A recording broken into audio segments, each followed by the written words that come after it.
Welcome to the Digital Marketing News. I'm Tiffani Allen. And with your first story this week, I am Joshua Nite. Well, hello. Hey, can I tell you a story? Yes? It's a story about stories. Okay. Once upon a time, there was Snapchat, and Snapchat had a feature where things would disappear, and other social media sites thought, what if our content disappeared too? Yes. And people could make little tiny snippets of disappearing content and release them into the void.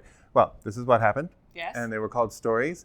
But it turns out that stories might not be as good of an ad platform for marketers as we previously thought. Oh no. Who knew?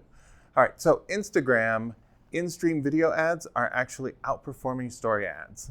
Oh. This is based on a survey from a group called Whibbits. Oh. I'm just going to say that again. Whibbits. I have to bounce on my toes. Whibbits. Yeah. They surveyed 1,000 consumers, so small sample size, but significant. And 31% said that they had purchased a product from an in-feed ad. Pretty nice conversion rate there. 12% though said the same thing about Instagram stories. Interesting. So, based on just my personal observation, stories tend to go by pretty fast. And by the time I'm like, oh yes, bath bomb, no, and then it's gone, and then I'm just like touching my friend's face, and then it's weird. That's not how the phone works, Josh. As usual, your audience, of course, might vary, but this is definitely worth giving a look to, seeing if you're getting the conversion rate off those stories that you're expecting, and if not, maybe just have a look at the regular in-feed ads. Do some testing, see what happens. Testing. Yeah. For marketers. For marketers. Concept. Oh my. Hey, there's other stuff happening with advertising platforms. Oh, I hope so. Yeah, like YouTube, for example. It's getting into machine learning. Oh, Yeah. It's like Maybe. Okay, what's happening? So they're introducing a new way for marketers to upload and manage their various video campaigns. Previously, you had to kind of pick and decide yourself, make sure it was the right size and what have you. But they're leveraging machine learning to automatically serve the most efficient combination of ad formats on their platform at the individual user level. I think it'll help you reach your audience through video campaigns with less effort. It's easier to scale. They're using audience data to predict the level of attention that users are paying to specific types of ads and serving them up accordingly. So this could be really, really cool in terms of conversion rate. This could also be a way to spend a lot more money on Google. So of course, think about it, try it out yourself. Of course, make sure that your own audience responds well to this video ad format on YouTube. And if it works, great. Yep. Oh, and speaking of things that are owned by Google and the ability to customize them. Go on. I like that yours is very high tech, like they're using machine learning to get into, and then this report about Google's new snippet settings. Ooh. Snippet settings. No. Almost. Snippet settings. So marketers are going to have some more control over how your snippets look on the search engine result page, or the syrup, as we call it. Sipping on some scissor. Exactly. But it's a very lo-fi kind of thing. So instead of like a dashboard that you can use to do this, this is all in the schema, the meta tags that you can put on your docs, or you can actually use these tags in HTML as well. Yes. So here are the things that you can tell Google about how you want to be snippeted or snippetized, I think. There's no snippet, which is don't snippetize me, bro, at all. There's max snippet, who is an attorney at law, but also gives you the ability to set a character length for how much text you want Google to pull from your site. Also, max video preview, going to give you setting how many seconds you want of an animated video preview, and max image preview. So that lets you set the maximum size of the image that they'll pull out. So of course, all of this is for marketers who are trying to pull people off of that SERP and into their own site. Of course, we know that that is contrary to what Google really wants to do. They would prefer people go to the SERP, get their answer, and go. So there's a bit of a conflict there, and you can use all of these together in a single meta tag if you want, but use them wisely. If you limit too much of what Google can pull off your page, then you might kind of edit yourself right out of those snippets, and we all want to get snipped. Yes. Snippetized. We do. What you said.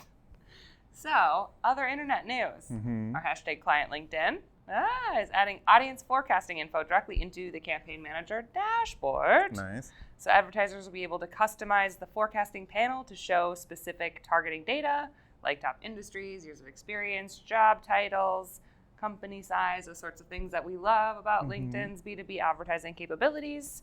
They're also introducing a new Boolean targeting logic for building audiences. So that's those logic terms like and or, which will allow advertisers to build larger audiences for campaigns, and they can target multiple profile facets like job function, seniority, and titles.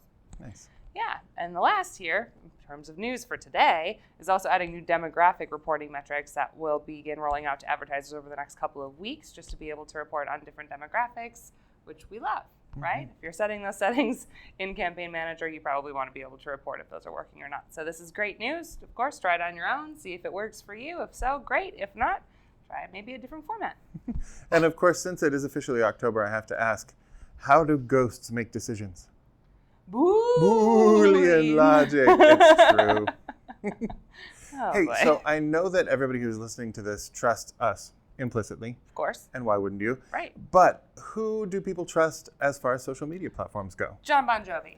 Well, but maybe in the like slippery when wet days. You Fair. know, I can't get with the new stuff. But I'm old, I can't get with the new anything. It's true. But we had a Business Insider report come out recently, not so much like a research, but more of a survey of 1,974 very specific respondents. They had 75, but then they found out one guy was just two kids in a trench coat, so they couldn't do that. But they were asked to evaluate these social media platforms on 6 different pillars, which are shareability. Do I want to share stuff from it? User experience, relevance, that includes like the relevance of ads that are served up, legitimacy, whether they were in fact too legit to quit, community, and security.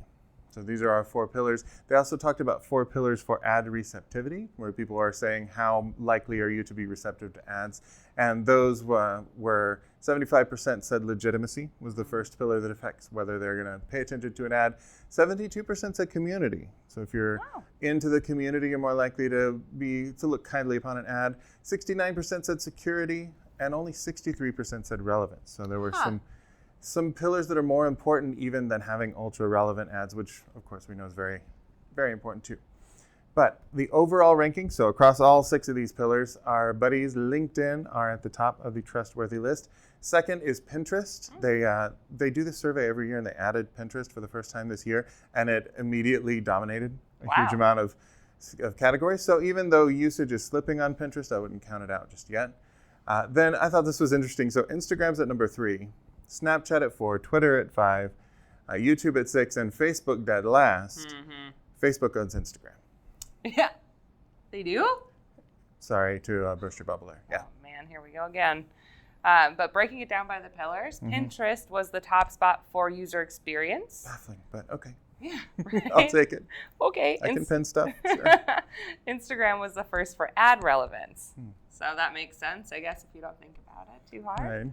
Right. 59% said they were not at all confident that Facebook is protecting their privacy and data, which again, if you read the news or listen or watch the news, you'll know that that's been troubling for Facebook for a while here now. A little bit. Yep, and 42% said the same for Instagram. So maybe there is that little bit of disconnect between the average consumer and understanding how those two things are related. Yeah, 17% of people aren't sure who owns Instagram. Right, fair. Roughly. LinkedIn improved in rankings for 2 pillars, legitimacy and community, and is far and away ranked the highest for security. Yeah, as far as I know, there hasn't been a major LinkedIn selling all of your data to the Ukrainians or any of that nonsense. Yeah. So that makes a lot of sense. It's true. I wonder if that's anything to do with them being owned by Microsoft or how that works, but that we will find out, I'm sure, in another survey. I think that when it comes to LinkedIn security, not only are they too legit to quit, but you can't touch this. This is well documented. Yes. Well, that's all the news we have for you this week. We'll be back with more news next week, but if you need more in the meantime, you can check out TopRank on Twitter at TopRank or me at Tiffani_Allen. Yep, and you can find me on Twitter at Nitewrites. That's NITEWRITES. And please do remember to subscribe to the YouTube channel and to this very blog itself. Subscribe. Yes. We'll see you next week. Thanks for tuning in. Bye.